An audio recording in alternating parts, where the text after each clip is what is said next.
there! Most of our DIY ready-made blinds, decorator rods and curtain tracks come with everything you need to easily install the product. All you'll need are some general household tools to complete the job, including a pencil, metal tape measure, spirit level, power drill and a screwdriver.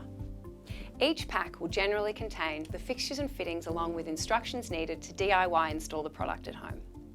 To give you a couple of examples, firstly we'll show you how easy it is to install a roller blind. 1. Take your roller blind out of the pack. 2.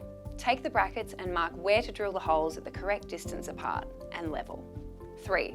Drill some small pilot holes and use a power drill or screwdriver to install the brackets. 4. Fit the end components and insert the blind into the brackets.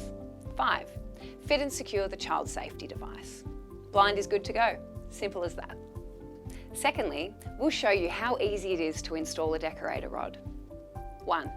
Take your decorator rod out of the pack. 2. Take the brackets and mark where to drill the holes at the correct distance apart and level. 3. Drill some small pilot holes and use a power drill or screwdriver to install the brackets. 4. Extend the rod to the correct width. Remove one of the finials to fit your curtains on the rod. 5. Insert the rod into the brackets and tighten bracket screws to hold the rod in place. Done. Simple as that. Now your turn. This handy hint proudly brought to you by Caprice.